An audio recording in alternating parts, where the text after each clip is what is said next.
অনেক বেশি ভালো লাগে। হ্যাঁ, ইটস লাইক খুবই মজার একটা জিনিস হিজাব পরা।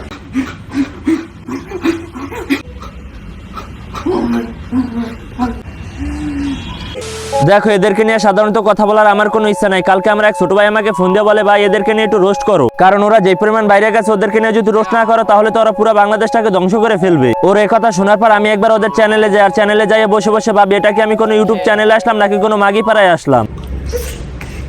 আমি বুঝি না বারাই মাদারচোদ গুলার যে এত সেক্সুয়াল কন্টেন্ট গুলো ইউটিউবে আপলোড করে, এগুলো কি ইউটিউব রোবটের সামনে যায় না, নাকি ইউটিউব রোবট আবার আমাদের মতো বাথরুমে গিয়ে গিটার মারে।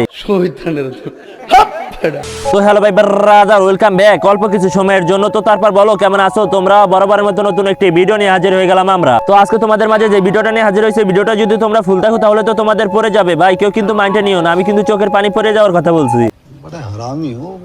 এখন এই জায়গায় আমি হারামি কিনা ওটা আমি জানি না, কিন্তু আপনি যেটা পড়ে যাওয়ার কথা ভাবছেন ওটাও পড়ে যাবে, কারণ ওদের কন্টেন্ট যে পরিমাণ সেক্সুয়াল ওটা দেখার সাথে সাথে আপনারটাও পড়ে যাবে। দেখো শুয়ার বাচ্চারা কামড়া করলো কি, এগুলা দেখলে এগুলা মেনে নেওয়া যায়, কিন্তু ওরা ভাইয়ের সাথে যেই আকামগুলো করে ওগুলা দেখলে তোমরাও মেনে নেবে না। এখন ওদের পন্দাপন্দি দেখা যায়, কিন্তু ওরা ভাইয়ের সাথে যেই আকামগুলো করে ওগুলা যদি তোমরা দেখো তাহলে তো ওদেরকে জুতা পিটা করবা। দেখো এই বোকাচোদারা বলছে ওদের সোনার বাংলা ধরতে পারে নাই, দেখে দেখো না কুত্তার পুটকির মতো আর মুখটা রাখছে। এখন বিদেশি কুত্তা দিয়ে যদি একটা পরে ঠাপ দেওয়া যাইতে তাহলে ওর মন মতো হইতো। দেখো না বোকাচোদারা দেখায় কেমন, ওরে ভাই কি দেখায় রে।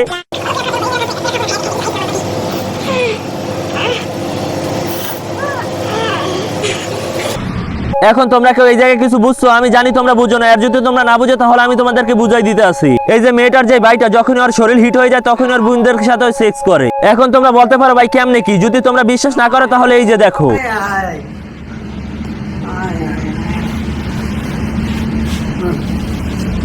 এবার তো তোমরা বিশ্বাস করছো, আর তোমাদের কাছে একটা রিকোয়েস্ট আমার, তোমরা যদি ওদেরকে কেউ চিনে থাকো তাহলে আমাকে একটু বলে দিও ওরা কাইন্ডলি কোথায় থাকে। যদি একবার জেনে যায় ওরা কোথায় থাকে তাহলে বিশ্বাস করেন রাসেল ভাই ওদের বাসায় যায় ওদের নিতম্ব বরাবর কিছু সিরিজ কাউজ দিয়ে ডলা দিয়ে বলবো, কিরে তোরা এরকম ভিডিও করছ কেন? এই বেড়ে তুই পড়াশোনা বাদ দিয়ে এই জায়গায় বসে বসে গালাগালি করতেছিস কেন? তুই এই জায়গায় বসে বসে কি করতেছিস তোর?